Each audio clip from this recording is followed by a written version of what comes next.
probably seen those giant RVs cruising through Belfast, and maybe even in the distance seen them as you look down through the Moorings Resort or Searsport Shores or other RV campgrounds in the area.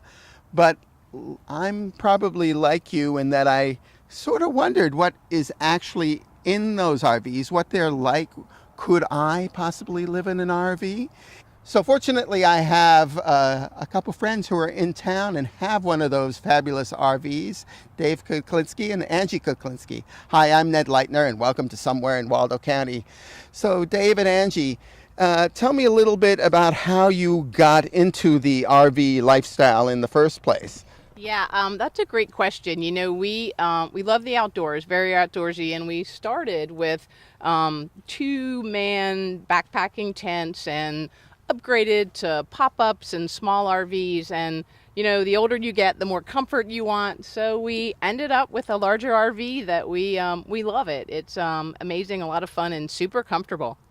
So unlike some of my friends who have had RVs in the past who bought like a 1957 one and kind of slowly made it livable, or though you guys like bit the bullet and bought a brand new one. Tell me about your RV, how you and how you came to. I mean, when you buy something new, you get to kind of decide like the color of the layout and things like that. Tell me about that. Yeah, I mean, jump in, Dave, but you know, it's a little bit like when you buy a car and you pick the options and the bells and whistles that you want. And in this case, it's like a little house rolling down the road. So there's a lot of options that we had the ability to pick and choose, and that was a lot of fun. Yeah, and what was unique was that where we live in Charlotte, North Carolina, just right down the road about 45 minutes, is the plant that made what we call the chassis that this whole thing sits on. So that we didn't see that process, but we did go down to the factory in Alabama and actually watch this whole RV be manufactured in about 4 days. It went down a typical kind of assembly line process. There were 45 stations approximately, that each station they would do something. And so that was, you know, quite a unique experience to kind of see this thing go from rails up to something that is like today. So how self-sufficient are you? Do you have to stay in a resort and hook up to the plumbing, or can you, go into Death Valley and survive? Yeah, hopefully not Death Valley, but we are self-sufficient. I mean, we have solar panels that allow us to keep our batteries charged, and we have our, tanks that allow us to have water and sewer. So we're pretty self-sufficient in that regard. And then also we do have a 10,000 watt generator, so if we were in Death Valley and needed to turn our air conditioners on, the solar can't handle that. So we just fire up the generator, and that would allow us to turn air conditioners and stay cool in, amongst that hot desert area of Southern California. So I guess the thing I'd like to do is, because I got to confess that I've actually seen the RV, but I wanted to show it to you, and it is awesome. So I want to jump behind the camera, and I want you to give me and our Belfast viewers a tour. Sure, absolutely.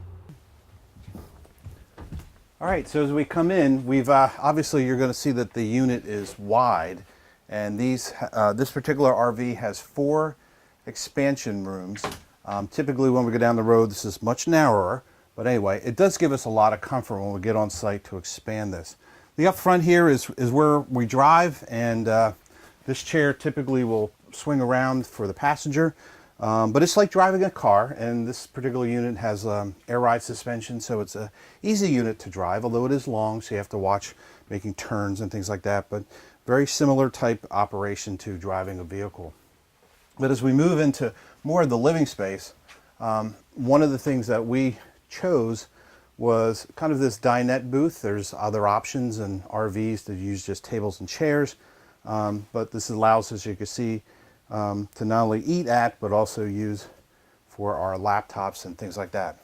Angie, why don't you talk a little bit about the living room area over here? Yeah, so like most people's homes, this is our little family room. So super comfortable. We really chose this floor plan because it is so livable. So we have a regular size couch that actually rolls out into a queen size bed for any guests that we might have. We're really lucky. We have the comfort of a fireplace, which definitely provides some heat for us. So not only is it pretty to look at, but it definitely has a practical aspect to it. So we get a little heat from the fireplace as well. And then if you move along, like we move into our kitchen area, and we try to think about like what are the things that you have in your kitchen now that make life a little easier for us. So kind of the same things that most people have in their homes, just a little bit smaller, and we roll down the highway with these. So we have actually a 3-burner stove that is hidden under our hard counter surface. Pretty much cook everything in here that anybody would cook in their own homes. We have a lot of additional storage, so this allows us to do chef prep and work, which is super convenient for us. And then, slide that back in when we travel, of course. And then just like most people, cabinets and drawers, just to think about the way that you would typically live. One of the other things is instead of having a traditional oven, we have a convection oven, so it's part of the microwave, so that allows us to use it as a microwave and as an oven. The stove, by the way, is propane, so we do have propane on the RV unit for cooking, heating our hot water, and if we need to, it's one of the several sources we have for heat when we dip into some cold weather. Definitely. So as you move along, sink and typical storage for pots and pans underneath here, which is really convenient, makes life easy to be able to work. And we are fortunate enough in this Tiffin Phaeton model to have a full-size refrigerator. So in terms of food and food storage, this is really easy for us to work with. And even as we travel down the highway, we can pull into rest areas with the refrigerator on and make sandwiches and just kind of go from there in terms of lunch and dinner and whatever meal we are looking at preparing. So in terms of the bathroom area, we have a kind of a nice bathroom for an RV. This is probably maybe a little on the larger side compared to some of the RVs out there, and we really picked it just for the roominess.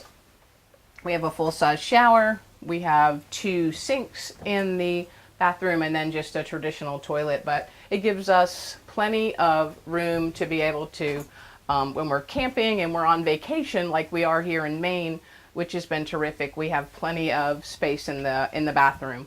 And then finally, one of the things that we also liked about this particular floor plan is the bedroom area that we have. This is just a queen-size bed. You can go larger if you desire. Underneath here, you can lift this up and there's complete storage.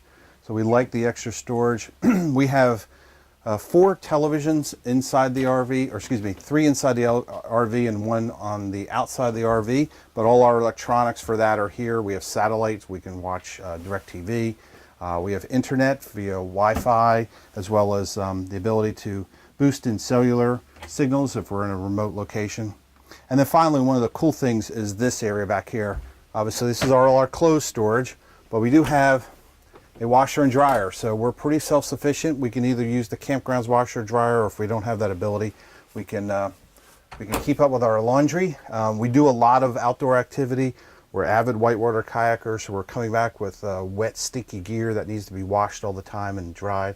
So that's a huge convenience for us. And again, additional clothing storage. There's drawers and cabinets here as well. So that is our tour of our RV. Again, there's a lot of different models. This gives you a good idea of this size RV and what the features are. But as you go to campgrounds, you'll see RVs, you'll see campers, fifth wheels, smaller RVs, and they're all very similar. But hopefully this gave you a good tour of our unit, and we certainly are enjoying our time here in Northport. I had a quick question about the technology. You seem to have, you're sort of a gadget freak, Dave. I've known you. Sure. What are some of the, like this being a fairly new model, what are some of the things that technology has allowed to have happen in a new RV? Yeah, so a couple of things that are unique to this unit. We do have this little thing here, which is cool. You know, traditionally in an In a house, you have a light switch. So you run really heavy duty copper wire from the light switch down to the electrical panel to your light source, okay?